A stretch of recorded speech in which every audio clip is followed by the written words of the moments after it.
Welcome to Mechanical Advantage Garage. I am Kerry, and today we're going to figure out how badly I screwed up my car by taking it on Hot Rod Power Tour. So let's go see what the damage is. One of the more common excuses I hear for people not wanting to participate in, big road trip events like Hot Rod Power Tour, cruising the coast, stuff like that is they don't want to put the wear and tear on their car. But I'm kind of curious to see how much wear and tear we're actually talking about. I can understand in the case of like low mileage, original NCRS or numbers matching, whatever, restored cars, that sort of thing is a factor. But for just regular old hot rods, it doesn't seem like a big deal to want to take your car on an actual road trip, right? But yet I still hear this, I don't want to put that many miles on the car. I don't want to, I'm worried about what it's going to do to the components. I'm worried about, things like that. So let's just dive in and see, how badly 2,500 miles over the last 5 days has actually screwed up my car or not. So one of the first things we're going to do is just sort of visually inspect the engine and see what kind of things that this is going to tell us. And right away, one of the things you'll notice here is I see some fluid spray on the radiator hose. And actually, if you look down here, there's quite a bit of spray over a lot of these components. And I'm thinking it's some sort of misting from something. The whole thing looks sort of greasy and shiny. So we're going to dive in and sort of see what might be causing that. I don't see any apparent leaks. There is some fluid collection right here on top of the steering box. And a lot more of it down here by the power steering pump. So maybe we'll take a look and see if any of those lines loosened up while we were driving. For some other areas of misting, I am seeing a little bit of wetness here underneath the valve cover. Some of the stuff on the head is much older, but we are seeing like around the breather here, there's a lot of fresh oil that's been coming out of the breather. Now this was a known problem that we discovered about halfway through Power Tour, so it doesn't surprise me. Actually, what's more interesting is that this plug is in place right here, and look at how much fresh oil, and this really is fresh oil here. You can see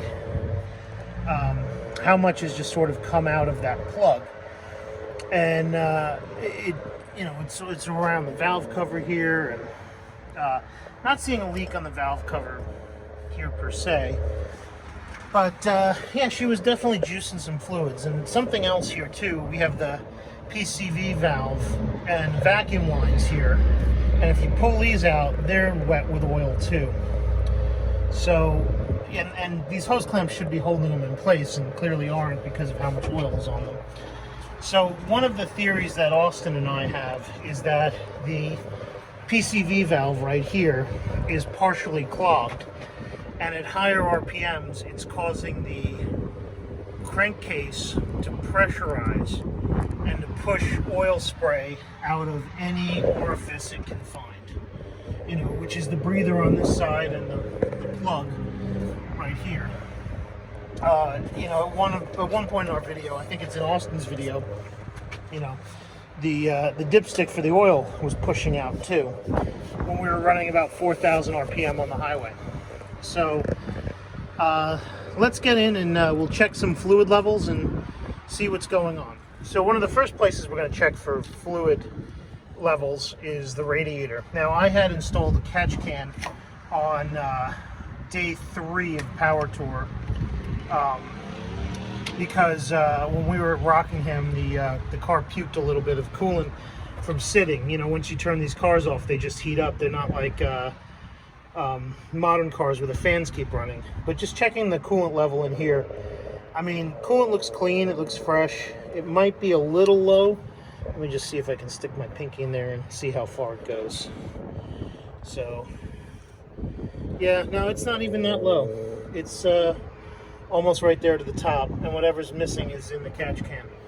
So that's not you know, even though we've had some overheating issues, or at least running hot issues, I shouldn't call them overheating issues, I'm not really seeing a problem with this. So something else I noticed when I was checking around is that, you know, this clutch fan, these clutch fans, they're usually pretty reliable, but I did notice that this one, when I was turning it over, it actually had a freewheeling spot in it right here, where it, you know, most of this, it's real easy to turn. It's easy to turn, but you can still feel the resistance, especially on a hot day like today. But, you know, you can see, like, it doesn't want to move a quarter turn, and then you get to the dead spot, and it goes, you know, a lot further in the rotation. I think it's right about here. Yeah, it's right here. So yeah, so I think this clutch fan is going bad. Not a great turn of events, because you know, it's the clutch. You need the clutch fan to actually cool the engine. One of the problems we had is when it was heated up, it wasn't cooling at idle. So maybe this fan was freewheeling when it shouldn't have been. So we'll take a look at it and try and figure out, you know, should I put a new clutch fan in, or should I put an electric fan in? So over the course of the 2,500 miles, I've put about 2.5 quarts of oil in the car. And let's just see what our oil looks like. All right, so checking oil level.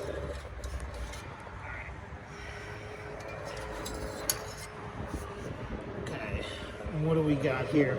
So you can see it's still above the add line, but it's not that far above the add line. This was fresh oil when we put it in, and it still actually looks pretty fresh. It's still a nice golden color. Even down here where there's more oil, it's not that dark. Just spreading a little bit here on the paper towel, I don't see any metallic tint to it. I don't see any metal shavings or fiber. So the oil consumption that we're seeing, I think, is largely due to the breather issue and the crankcase pressurizing than it is, you know, here and the breather in here, than it is to actual oil consumption. So I don't think we're burning oil. I don't think we're low on compression. I don't think there's any issues with the rings. But I think there is issue in venting this engine, which is common with Pontiacs, by the way. They do have ventilation problems, especially at higher RPMs. And there were a couple days when we were running on the highway at 4,000 RPM. So it was just pumping out a half a quart of oil all over the place. So oil's good. Let's start up the car and we'll check trans fluid, and then we'll get it up on the lift and see what other damage we notice, you know, from driving this car. All right, so the car's up and running, and let's see what's in the trans dipstick.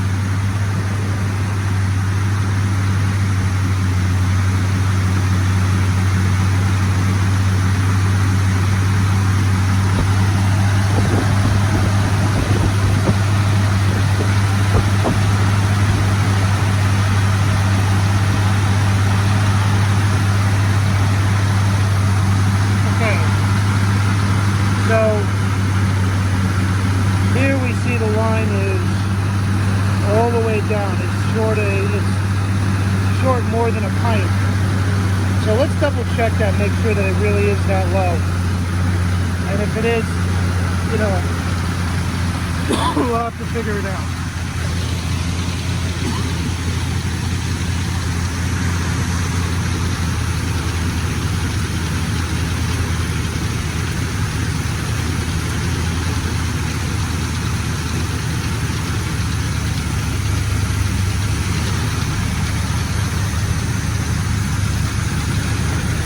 Okay, so yeah, here we see it. It's right about here on the line. So it is truly low on ATM, which is not surprising because we did find a transmission leak on the side of the casing here. in the transmission. It's a new transmission, but we must have pushed the seal or something on it. So we'll get it up on the lift and see exactly where it's leaking from and try to figure out what our transmission problems are. It's shifting fine. It's not acting or misbehaving poorly in any way, but I just want to be safe rather than sorry. On the trip, it took about a quart of tranny fluid for the whole trip, which, you know, doesn't sound bad, but when you're adding it in a pint at the time, you know, and you're only supposed to be lower than a pint, I think there's, you know, I think it's something you need to look at. So let's get it up on the lift and we'll take a look.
So the car's up to temperature, full 190 degrees, and you can see that this fan is still, this clutch fan is still turning as easy as it was before.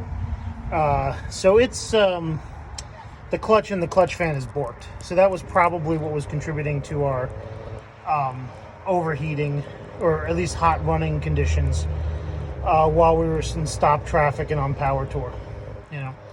So that's always a fun thing to know that you have to now replace something else. But again, I think I might move forward with my plan to put an electric fan in here, because electric fans don't need clutches. And I think I've put about 4 fan clutches in this car over the years, just because of, you know, they don't last. So yeah, that's good and fun to know.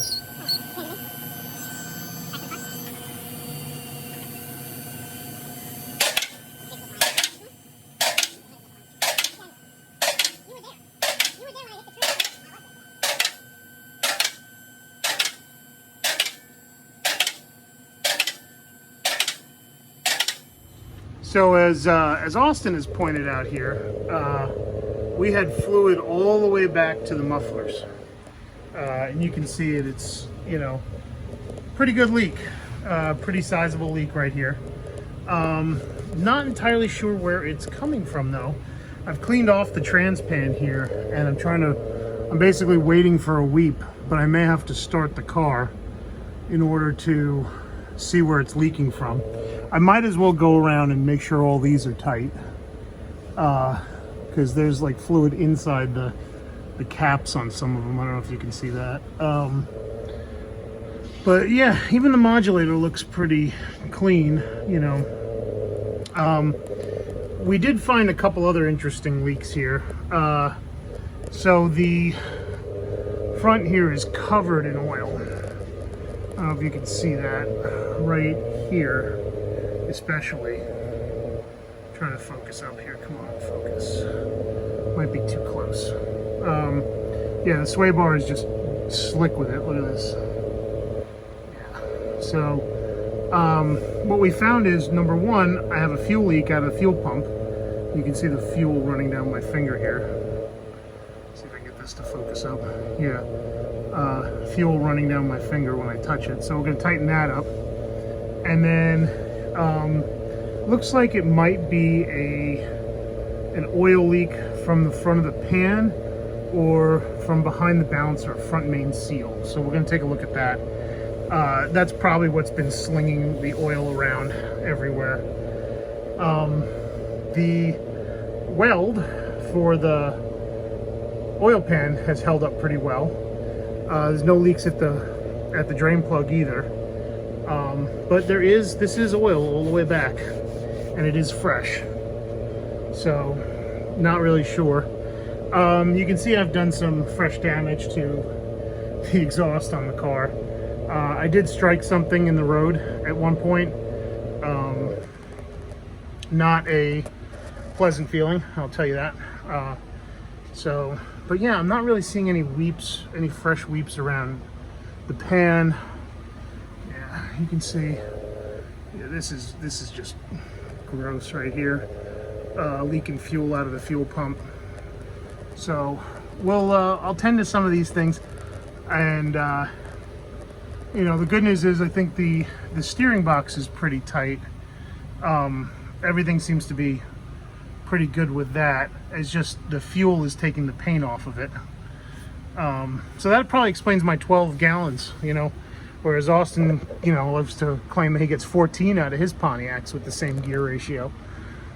So yeah, you can see nice and wet up in there, wet here, wet all the way back, you know, to above the mufflers, and that's trans fluid. So we'll find that leak and we'll figure it out. I also found out why my speedo stopped working. As you can see here, the cable is just pulling out. It's broken inside. There's no cable here to feed my speedometer, so that'll have to get replaced soon too. So let's get on. Ow. Mark. All right. So we're trying to tighten this up here to make sure we're not getting any more fuel leaks out of the pump. That should clean it up. Where's that rag I had a second ago? Oh, I'll grab the rag.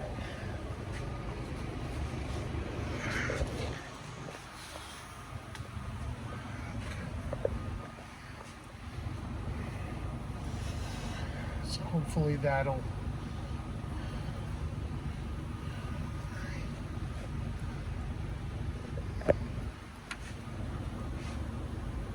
That's snug. Okay, so that's good. And then these are the same size? No, those are 1/2 inch.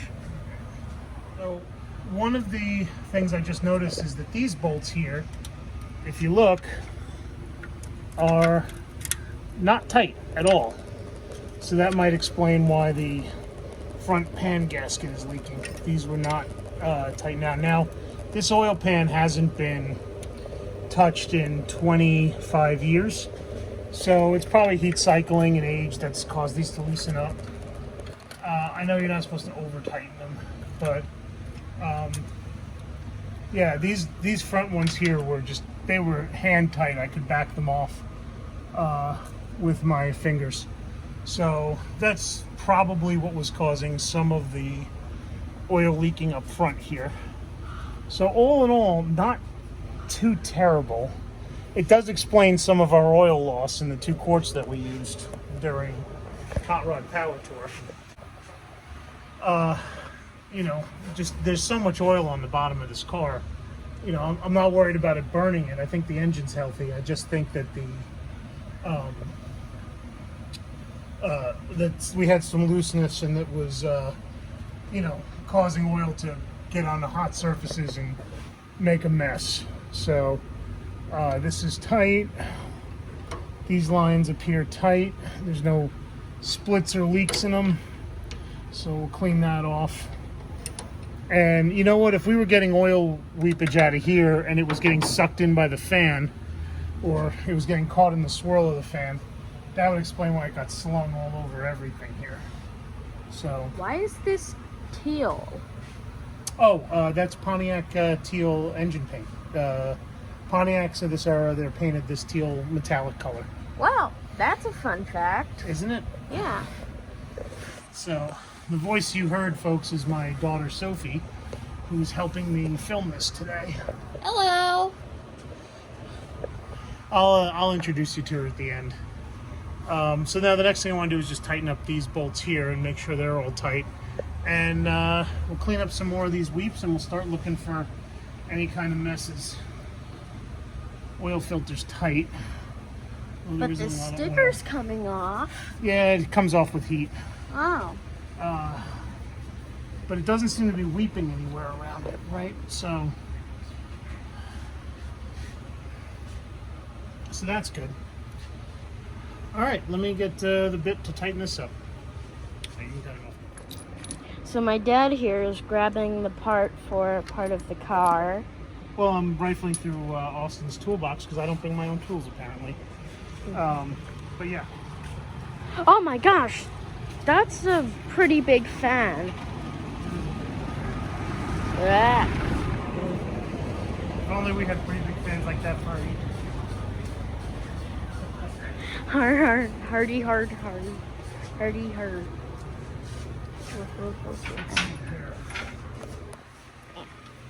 Oh, that's the right one. Okay. Perfect. So He's assembling a tool.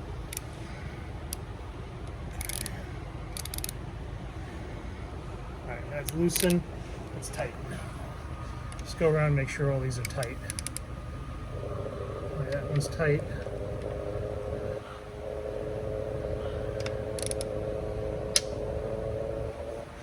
That one, not so much, but it's okay. What's that clicking noise? Oh, that one's loose.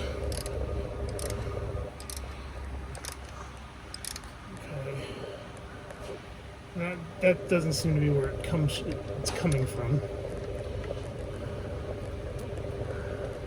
That one was very loose.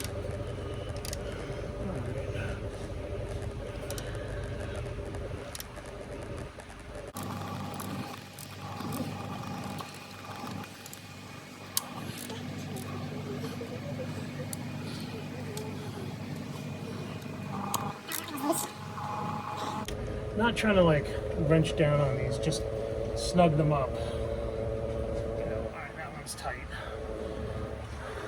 I'll stand over here.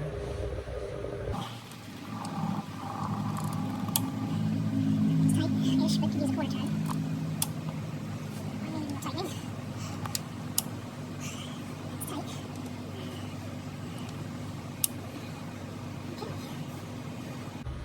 So, and I think that brings me back to this one here.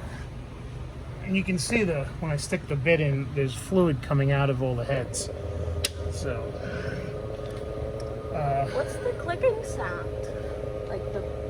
it's just the bolt breaking loose. Oh. Alright, that one's tight. Yeah, you check that one. These other ones are pretty tight now. Make sure you double check every part. Okay, so I think we're good there. I don't see any other damage to the case here. So I'm hoping that was the loose. Some of these bolts being loose was allowing some of the fluid to escape from the gasket. Although, it doesn't seem like it's that wet. Last thing to check is this bolt right here for the modulator.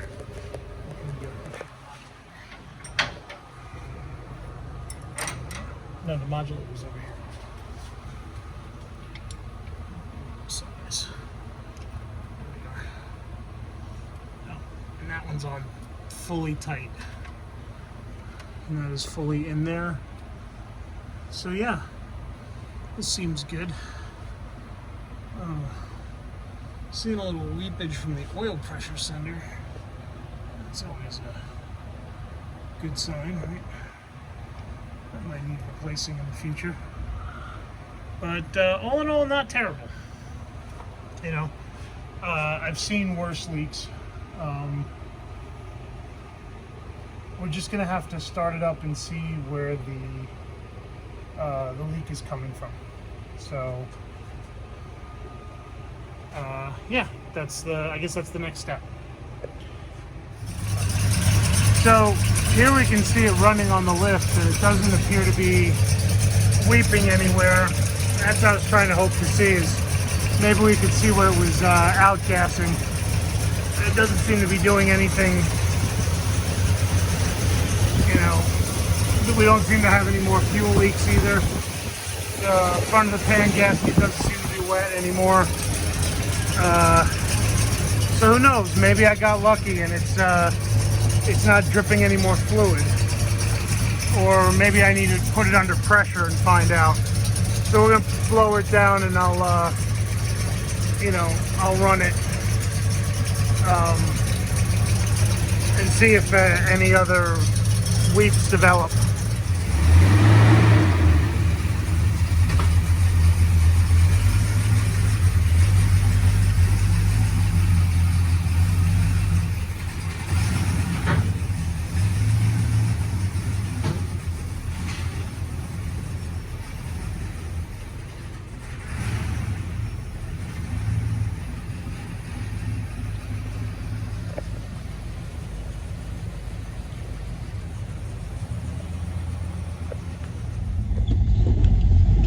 So now we're going to take the car for a ride, and I want to introduce you to my little helper for today. This is Sophie. Sophie is my daughter. Slash cameraman. Slash cameraman. All the shots you've seen where... Slash glamour star because of those sunglasses. Yeah, all the shots where you've seen somebody holding the camera. Like, my dad's not holding it. It's me holding it. So I'm the cameraman. Right on. Also, I want to film her reaction of driving in this car. So, it's cool. Because we're up to temperature, so it'll be fun.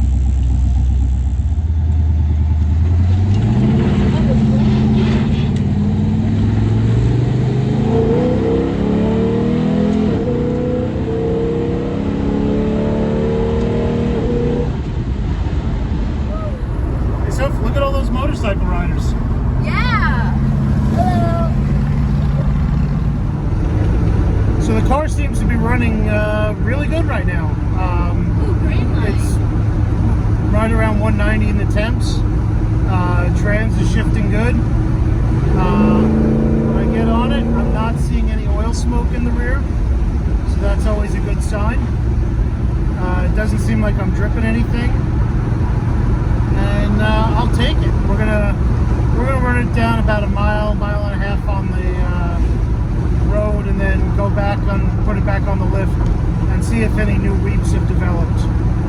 So yeah, let's go keep it driving.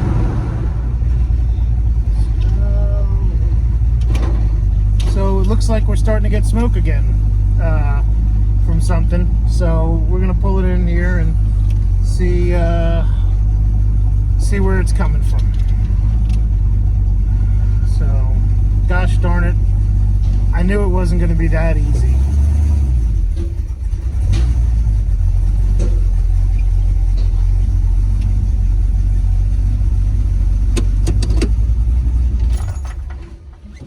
Okay. Yeah, so that's not great. I think that's just from the overflow bottle, though. I didn't check it before I put the car in the air, but yeah, that's coolant. It's raining coolant. That is definitely coolant. And where it is coming from, I can't see, but I think it's the overflow bottle, which is mounted on the inner fender here. So Dad, how do we clean coolant up? Do we get a map or something? oh, I'll take care of it, honey. Don't stand back, it's hot. I'm gonna go ask Mom. Yeah, go grab Austin real quick. Yeah, I'm gonna ask him. So yeah, not fun. I have more transmission fluid on the back here, and it seems to all be around the right side here, and it looks like the modulator. So I might have to go find another modulator. Yeah, you can see, look at that bolt head is all filled with ATF. So But I think the good news is no real oil leaks. I mean, there's a little bit of it right there, but no fuel leaks. At least I hope no fuel leaks. That's oil. Yeah. So does that look like the modulator to you? Well, the idea is to look on it and see how high up it goes and where it stops. And that looks like it's the high point of where that fluid is. So, Yeah. vacuum modulator leak? Could be. And that's a brand new modulator too. Could just be junk parts though. Yeah. I would say that's a good opportunity to have a leak. I can definitely. I don't know why that would be leaking, but I don't know why either, but that's where it seems to be coming from. it's right? not from the coolant lines. Those are pretty clean. Yeah, and it's not from the drain plug, although there is some on the drain plug. You can see, you can literally see the, yeah. You can see because this side of the pan is totally dry. Yeah. It's coming down and going backwards. So new vacuum modulator. Yeah, I think that's That's what easy. I'll do. Just pull bolt out, pull that out, put back in, call it a day. Yeah, pretty much. Oh no, that's like the fourth one in this car though. You know. Dad, it stopped dripping coolant. Oh, never mind. No, it's not. No. It was. I'll get him up. All right, yeah. Austin is putting my daughter to work here. In your family, she needs to learn how to clean up after you. So. Well, she needs to learn to clean up after herself, but Uh-huh. cleaning Did up she after. pour coolant all over the ground? No, I was gonna say cleaning up after me is good practice. Right. Yeah. So smear that around. You want me to do it? No, this is my first time using the mop. Hey, you gotta do the dirty jobs before you can do the fun jobs. Well, I am getting frozen yogurt after this. Yes, I did promise you froyo. So, all in all, I'd say the damage is not that bad, right? You didn't destroy the car. I didn't destroy the car. So we took a car that was that sat for 16 years. Yes. We did an oil change. We put a new transmission in it. Yes. But basically, rebuilt the transmission. we rebuilt the transmission that was in it. Okay. Not a new transmission. So, but there was no new seals in the engine. Correct. Um, Didn't touch the carb. Didn't touch the carb. Didn't touch the intake. Didn't touch the heads. Didn't touch the valve covers. I did put a water pump in it. But basically, most of these were the seals that were in it when they were sitting for 16 years. And what we found is we went through about 2 quarts of tranny fluid. Let's call it 2 quarts. It's more like a quart and a half. A 2.5 quarts of oil. Yeah. 2 to 3 quarts of oil. Maybe. Sophie's being funny. And not really much else. I broke a speedo cable. You melted And the speedo cable. I melted a speedo cable into nothing. That's about it. Overfilled your Oh, tank. flat tire. Overfilled my coolant tank. Yep. So the overflow tank is now full and I have to empty it. You did empty it on the floor. Oh, I emptied it. Well, no, that means that there's still some in it. But Yeah, you had a tire that went bad. That wasn't your fault. yeah. Somehow you picked up a razor blade. Okay. So all in all, Yep. say, let's just call it 3 quarts of oil, 2 quarts of ATF, a tire, and maybe a vacuum modulator. And that's about it for wear and tear on a car that basically sat for a very long time and then was forced to do a lot of hard running on the highways. And we were not kind to it either. Like I think And I it was definitely not nice to you on the mountain passes. no, you definitely were not. So- Mountain passes. The tank was literally bubbling like in the back. I didn't get a shot of it, and I wish I had, because when I opened it, it hissed at me, and I could hear it like percolating inside. So I made a comment numerous times in my video about the fact that I am infinitely impressed the fact that this car made it through the entire power tour with basically no problems. And again, on the drive home, I was not gentle, and you were no, oh no, there was one day where we were running for an hour straight at 4,000 RPM. Yeah, So it did great. oh, Pontiacs are Going tough. back to the beach. I'm This super car's proud. tough. Yeah, I'm proud of it too. But yeah, see, we took this hunk of junk and didn't destroy it and didn't use a lot of stuff. So that's wear and tear. So there's no excuse for you to not go on Power Tour next year because of wear and tear on your car. It's fine. It'll be fine. Bring some belts. Bring a jack. Yep. You know, bring And a that kind of fuel stuff. Yeah, bring a fuel pump because you had the fuel pump in 22. That Yeah. was an issue. But don't wait for it to be perfect. Right. Just go. Just get it done. Yeah. Get it good enough and go. Right. And just head out there. So, awesome. Hit like, hit subscribe. If you like what you saw, get at me in the comments. If you didn't like what you saw, get at me in the comments. I read all of them. Watch Austin's channel, Lucor Automotive. There's definitely been this car on that channel. Watch my channel, which you're already doing. So thank you. And I will see you next episode. And of course, no job well done is complete without frozen yogurt.